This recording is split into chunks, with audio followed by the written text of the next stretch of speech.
Planting gardening is a great stress buster. देखो जी अपनी हरियाँ मिर्चां.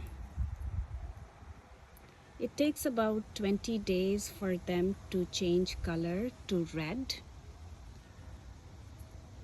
And look at that chameleon. I just spotted a chameleon. Look at that. We shared our beautiful planet with all these beings. So let me take you to the next step.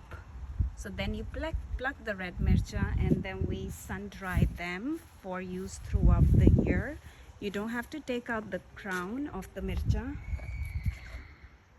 You sun dry them as a whole, and later you can crush them into powder masalas and enjoy them throughout the year.